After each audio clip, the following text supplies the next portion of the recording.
in large part due to the work that Bill has done throughout the years.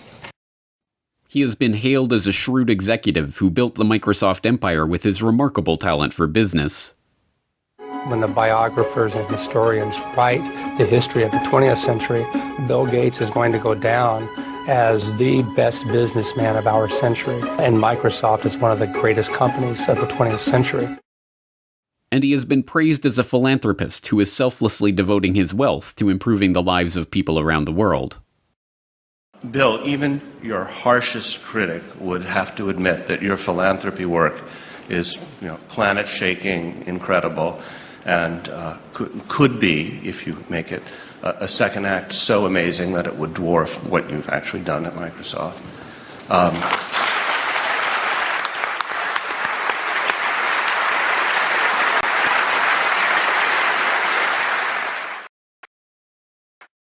But, like anyone of his status, he has his detractors.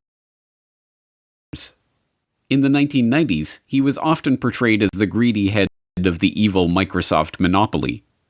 Bill Gates isn't content with his Windows system running just a few PCs. He wants it to run the world, spreading like a computer virus into our faxes, our phones, our TV sets, and yes, even our toasters.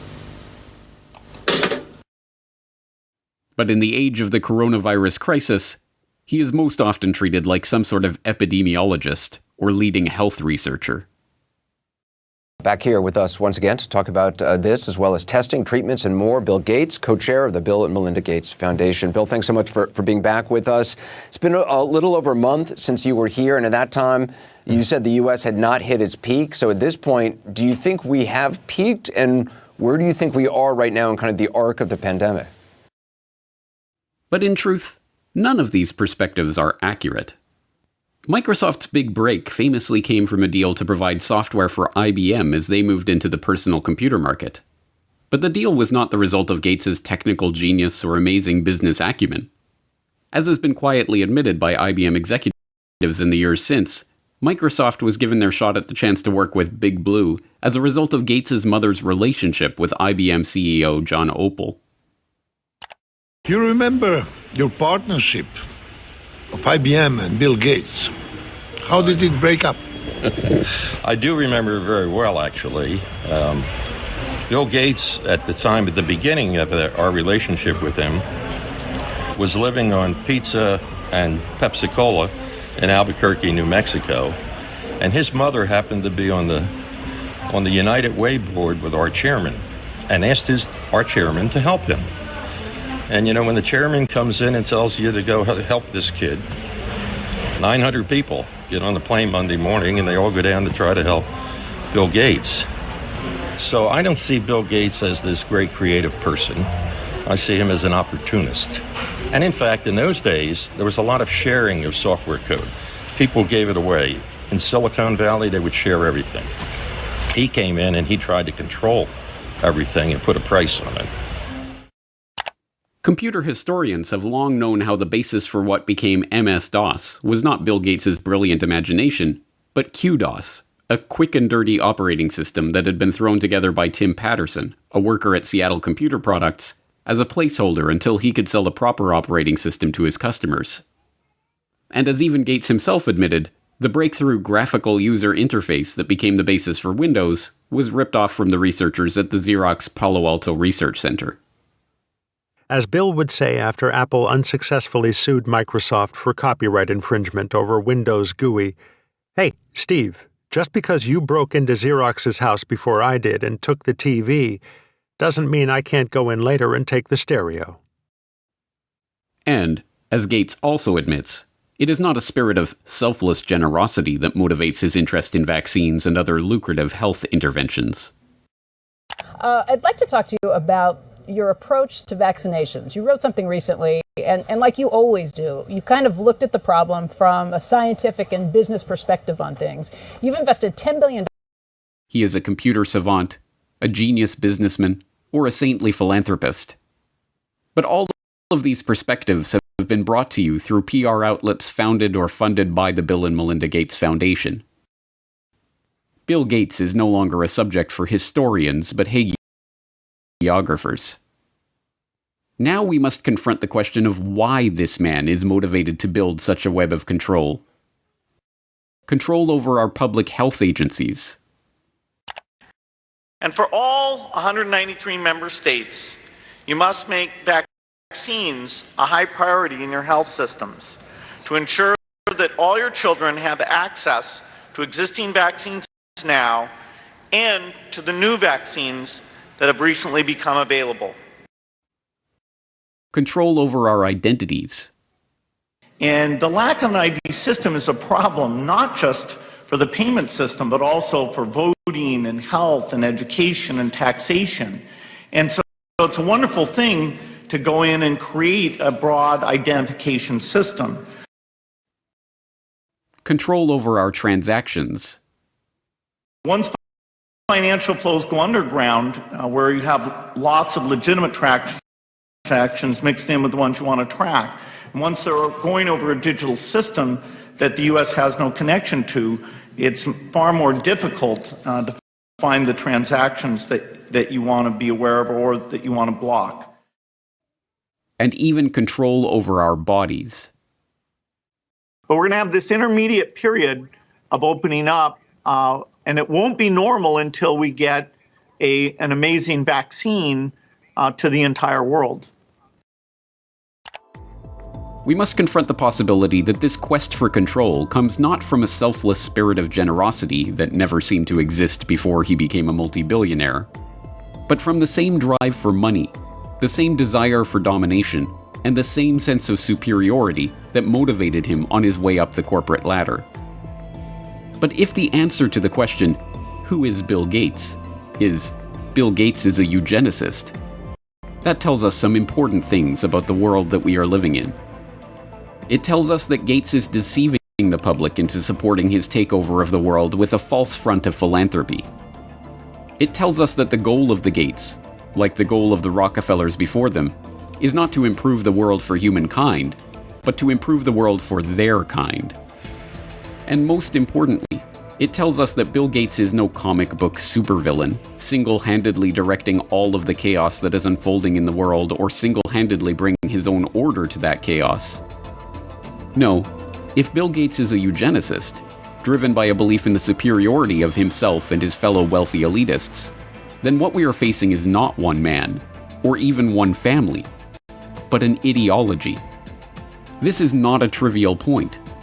One man, whatever his wealth, can be stopped easily enough. But even if Bill Gates were to be thrown in jail tomorrow, the agenda that has already been set in motion would continue without missing a beat. An entire infrastructure of researchers, labs, corporations, governmental agencies, and public health bodies exists, funded more often than not by Gates, but driven by the belief of all those millions of people working for these various entities that they are truly working in the best interest of the people. No, an ideology cannot be stopped by stopping one man. It can only be stopped when enough people learn the truth about this agenda and the world of total, pervasive control that is coming into view. If you have watched all 4 parts of this exploration on Bill Gates, then you are now one of the most informed people on the planet about the true nature of this agenda. You have seen how the takeover of public health has been used to railroad the world into a headlong rush toward mandatory vaccinations, biometric identification, and digital payments. You have seen how the pieces of this puzzle fit together, and how they represent a far greater threat to the future of humanity than any virus. Here is the good news. Armed with this information, you have the antidote to the scourge of this eugenicist ideology. The truth is that ideologies are viruses of the mind. They spread from person to person, infecting them with ideas that can lead to a disease of the body politic. But here is the even greater truth. Inoculations do work. Inoculations of truth against the lies of those spreading their poisonous ideology. If you have made it this far, it is incumbent on you to help inoculate those around you against the corrupt ideology of Bill Gates and all those who seek to control the population of the world. You must help to spread this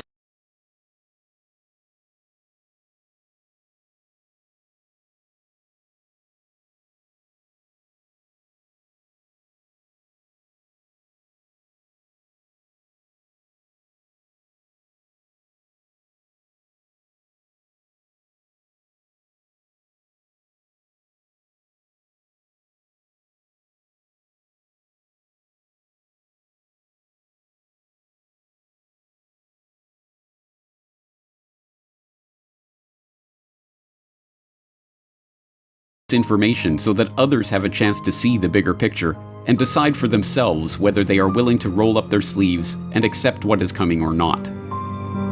But time is not on our side. Even as we speak, mass vaccination campaigns are being prepared.